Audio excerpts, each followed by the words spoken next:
There is a kind of tired that does not show up on a calendar. The sleep is fine, the schedule is normal, but somewhere underneath, the inner life has gone quiet. The prayers feel further away.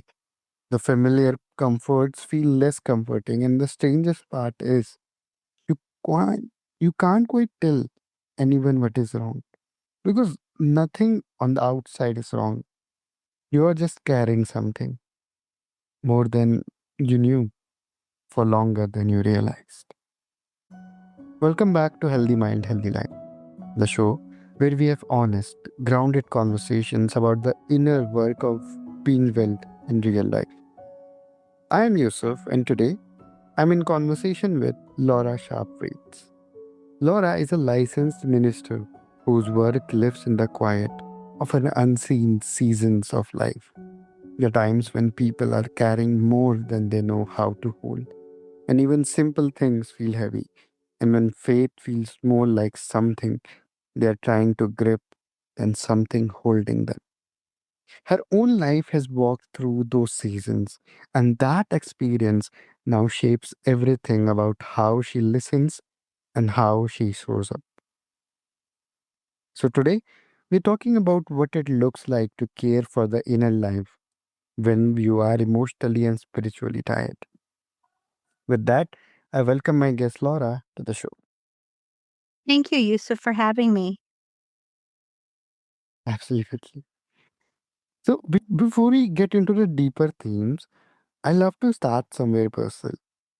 When you look back at one of those seasons in your life, the kind where you were physically, emotionally, and spiritually exhausted, is there a small moment from that time that stayed with you, that quietly taught you something?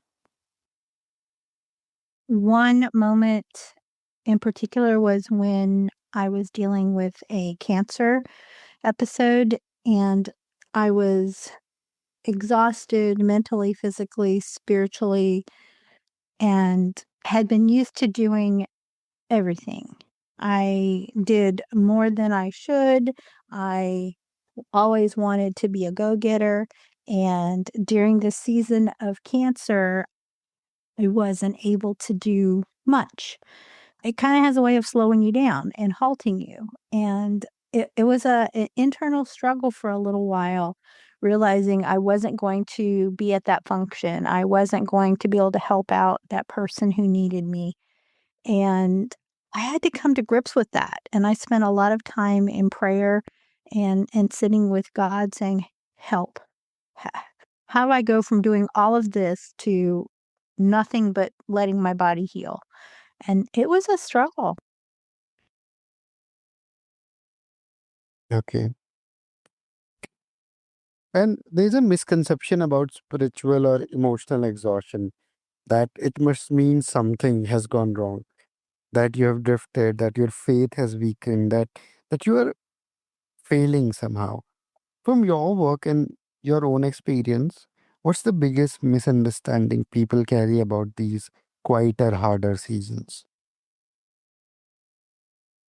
Those quieter seasons don't necessarily mean something went wrong or that you did something wrong. It could mean that a situation happened to you. In my case, I had a diagnosis, but that wasn't something I asked for or expected, but yet I ended up with it anyway.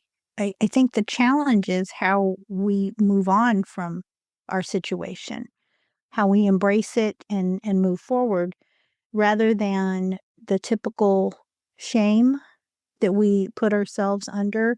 "Oh, we're dealing with this. It must be our fault. We must have done something. There must be a reason that we're being punished." And I don't know that that's always the case when we sit down and look at it, but I think that's how our culture has us set up, that if something happens, it's because we caused it.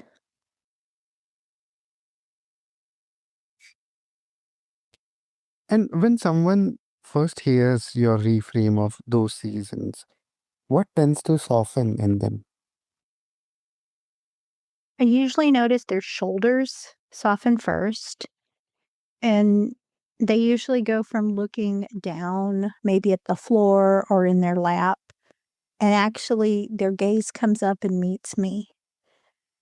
When they usually have a look of like a glimmer of hope, like, "Really? Are you saying that I can move on from this?" And the answer is yes, you can. And so it's neat to see them when they, they think that they're doomed, they have no hope, there's no place to go, and when you offer that presence and you see them where they are, they're actually for the first time probably in a really long time feeling seen and heard. That does amazing things for somebody. It just completely resets their body. You know, that distinction matters so much. We have been taught that the quiet seasons mean we have fallen behind, but you are describing something completely different. The quiet is not a sign of distance. Sometimes it is a sign that we have finally stopped performing. I think seasons of quiet can be reflected in 2 ways. If you are a farmer and you plant a seed, you don't see what's going on under the ground as the seed itself takes in the nourishment from the soil and the water and starts to grow and form roots. We only see it when it breaks the surface. Or if you're a baker and you've mixed up a bread dough, you don't see or notice as it's sitting on the counter starting the rising process. Instead, you come back as a farmer, 30, 90 days later, and you see that plant growing. Or if you're a baker, you come back in a couple hours and you'll notice that that dough has risen. The the quiet places allow us to pause, allow us to replenish, and allow us to take inventory before we move forward. It gives us like permission to slow down, which is, in our world, waiting on microwave popcorn is hard. And that's only 2.5 minutes. We're so used to TV shows that finish in 30 minutes that we expect everything to have a neat little package and bow on it in 30 minutes. And in reality, life doesn't happen that fast. And if it is, you're gonna definitely end up burnout. But give yourself the time in those quiet places to identify what's going on. Instead of saying, "I'm tired," what would that feel like? It would be, "I don't really feel like myself anymore." Or, I'm just fine. I'm busy." Well, I don't even know where to start. And to give yourself permission to work through those various thoughts and not blame, not shame, not necessarily take ownership, but what are you really feeling? What does tired mean? Does tired mean you're carrying too much baggage? Does tired mean you're burnout and you need time off? Does I'm tired mean your brain is so full you need to empty it into a journal? Mm. And I want to bring this into, you know, your framework. Like, you don't approach this with formulas or fix it with frameworks like people generally try to. You create space, which is a much rarer offering than people realize. So, for someone listening right now who feels too tired even to start a practice, what is the gentlest, most real first step you'd offer them this week? I chuckled to myself when you said, "What's your framework?" Because I purposely don't have a framework because I don't think a framework fits everybody. But as you went on with your question, I'm like, "Okay, he gets it." So, why I don't necessarily have a framework is because I don't think they fit everyone. I don't know that everyone's gonna perform at that standard. But one thing they could do, a tiny shift. What is one small doable step that they could take to create space for healing? For example, they could say, "I could try that today." Maybe it's turning off the TV, or it's not having as much screen time. Maybe it's getting a journal and writing some feelings down. Maybe it's giving yourself permission to slow down. It doesn't have to be a huge step, and you don't have to take it all at once, but just take one tiny little step. I mean, your situation didn't happen overnight, and healing from it is not going to happen overnight. Yeah. It's one step at a time. Yeah, and that is so true. People want, quick transformation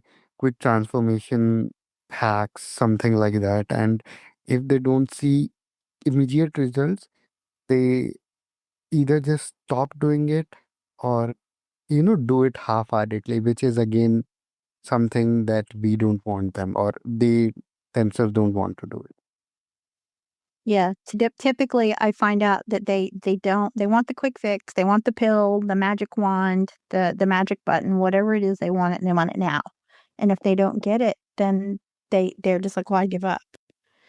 Then the sad thing is that will continue to grow like a boulder rolling downhill is going to collect trees and trash and debris as it rolls down the hill. Those emotions that they're not dealing with are going to continue to collect stuff in their life, and it's gonna become bigger and bigger and bigger in them. So they may think, "Oh, well, I'm just not gonna do this. It's okay."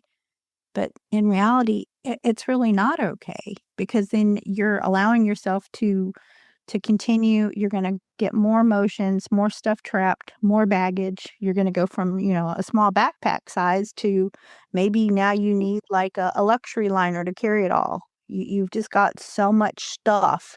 You can't just go somewhere for the moment. You have to take, like think of like a new parent. They take the stroller and the diaper bag and how many changes of diapers and the formula and the clothes. I mean, they can't just go anywhere quickly. They now have to change their whole routine, usually getting a bigger car. Thankfully for us, we don't have to get a bigger car with all the emotional baggage, but that emotional baggage takes up space that a friend, a family member, or someone special could hold. That is such a tender truth. The slowing down, is not a side note, it is the whole practice. And most people are trying to think their way back to peace. So what you're describing is letting yourself be still long enough to find by. Well, if you're not willing to set for a little bit, then you're likely not to find the cause of what's going on, the root, right? So, if you have a headache, you could easily go take, an aspirin, but that doesn't mean the headache's gonna go away. The headache could be caused by stress, and the stress could cause anxiety, and the anxiety could cause tummy issues, and it just, keeps on growing. But if you spend time, and I always encourage people, even people who argue with me, a journal, a physical paper journal with your favorite writing instrument, whether it be pen, pencil, colored markers, whatever, you write, and that action of the movement of the idea coming from the brain, down the arm, into the hand, and writing is a connection in your body that most people aren't gonna get. They're like, "Oh, I'm just gonna take notes on my phone." That's not gonna work. It's that writing it down. And sometimes I tell them, "Just open a page, and whatever's in your mind, there's no order. It doesn't have to be in a list. You can put it sporadically on the page, almost like just taking a ball and throwing it at the wall. Wherever it lands is fine. Just get everything in your head out so you can slow the clutter down. And once you've got it all out, you can step back and say, "Holy cow, I was carrying a lot of junk." And then from there, you can say, "Okay, let's pick one thing to work on." Doesn't have to be everything, but one. And once you realize what you're dealing with, your load, it may still be a lot of stuff, but it doesn't look as daunting as thinking, "Oh my gosh, my head's overwhelmed and all this stuff I'm carrying with me, and it's gotta be a lot to work on." It doesn't have to be. And sometimes just working on one little tiny thing brings so much relief that you're excited about working on the next thing so that you can have that much more relief. But lot of faith, however we defined it, is not always loud. There will be seasons where it feels far away, where the spiritual practices feel hollow, where the comfort does not come the way it used to. So when someone hits that moment of, I thought I was past this, what would you want them to know so they don't lose hope in the journey itself? If you don't feel like you're past it, you're not. And, if you don't feel close to God or whoever you believe in, it's usually because you sidestepped, because you actually walked away, because you felt uncomfortable in the situation. It may be that you felt blame or shame or that you screwed up, or if you're a Christian, that you sinned and that God's not going to love you anymore. But that is so far from the truth. You need to step closer and get back into your practice. If that means meditation, if that means praying, going to your worship center, whatever you need to do, but get back to that so that you can rebuild that relationship, and then things won't feel so far away, because you won't be alone when you reconnect that. And looking back at your own life, was there a setback or quiet season that turned out to be one of your biggest teachers? Yes, there was a season where I was doing a slightly different job, and it didn't turn out quite right. Someone was jealous and decided that instead of supporting what I was doing, it would be way easier to sabotage me. And so when that situation ended, it felt so toxic and so horrible, and I just kept thinking, "Lord, why did I go through that horrible situation?" And out of that, he said, "I want you to rest. You've been doing too much." And I'm thinking, I need to rest. I have bills to pay. All these things that go through our head. I can't just Yeah. rest for a couple months. And he said, "No, I want you to rest." Well, my self care is baking cookies, bread, all kinds of things. And so I got my nickname because when I was pastoring, I would take goodies to some of the older church members for visits. And so he said, "I want you to bake." And I thought, okay, I can bake. And then shortly thereafter, he said, "I know you're a pastoral counselor. I want you to take it from this approach where you take your time, you allow yourself time to heal. You know it's not instantaneously, and what I want you to do is create spaces that you can have like Mhm. sacred pauses, and you can step out of the noise and reconnect with God or whichever belief you were into." And I think when people realize that, it makes such a big difference. For me, it did.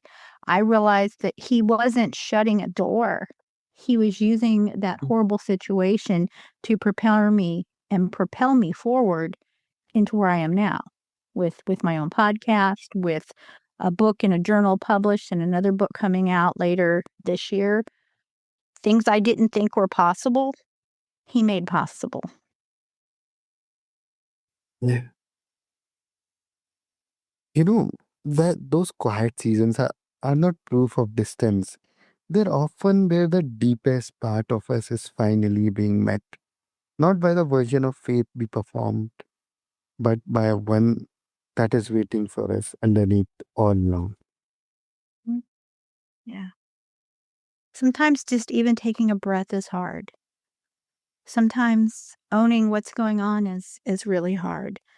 Or for some people, naming that unseen or unspoken, that emotional, heavy situation that's going on. Because when people realize and can actually vocalize what's going on, they usually think, "Finally, someone gets it." And someone usually does get it because you're finally able to verbalize it. And it's just so helpful, because if you don't take that time, grief, burnout, all of that is so hard, and people don't really think much about grief. They think grief, "Oh, someone died."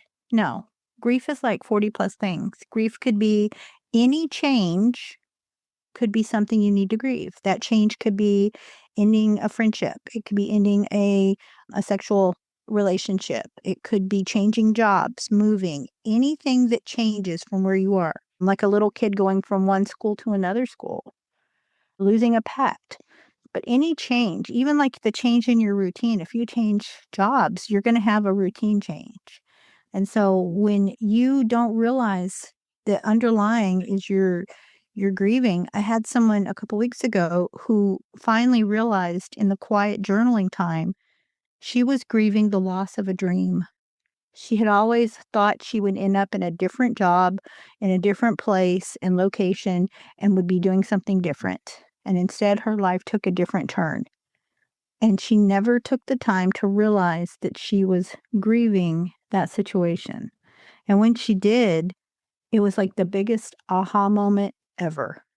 She messaged me immediately and said, I use a Voxer app, and she messaged me, and I get this, like, 9-minute voice message. It's like, I did it, I can't believe it, I finally figured out what's wrong." And I'm thinking, "Okay, cool, what?" She said, I realized I didn't get to be what I always thought I was gonna be."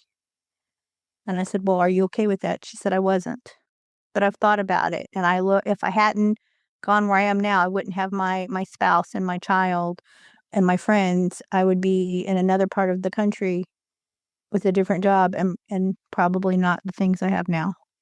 And so she gave herself permission to sit with that and to reflect and to encourage herself, "You wouldn't have this, you wouldn't have this."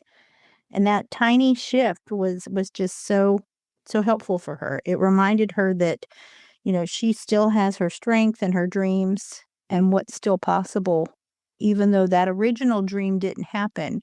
It kind of morphed. And so I think a lot of people don't take the time to realize, life didn't go the way I thought.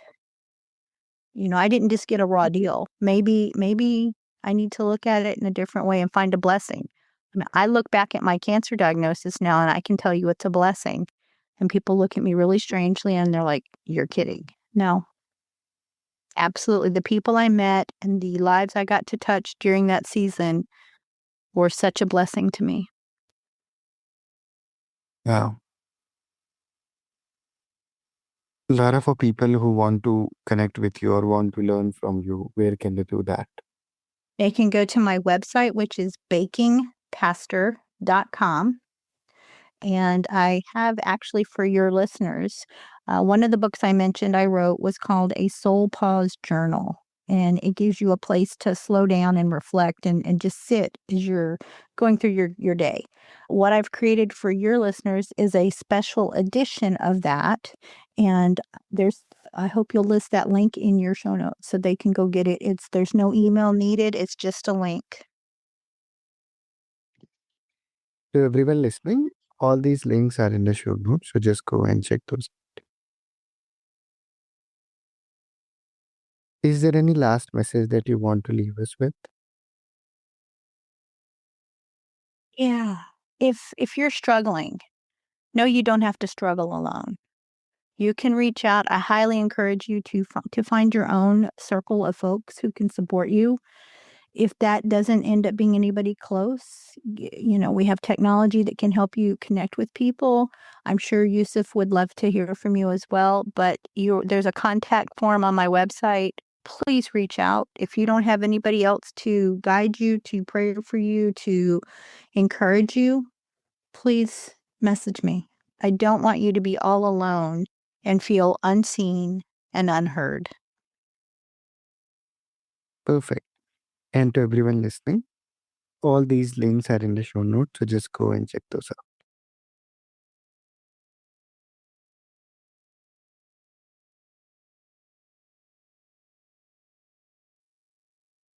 Laura, thank you so much for coming. And, you know, it was such a gentle, grounding conversation for me. Yosef, thank you so much for allowing me to be here. It's been a pleasure to get to know you better, and I hope we continue that relationship. Yes, of course. And to everyone listening, if your inner life has been quiet lately, that does not mean you have drifted. It might mean you have finally stopped pretending. And what gets to happen next, in that honesty, in that quiet, is often where the real reconnection begins. Thank you all for being here. I'll see you in the next conversation.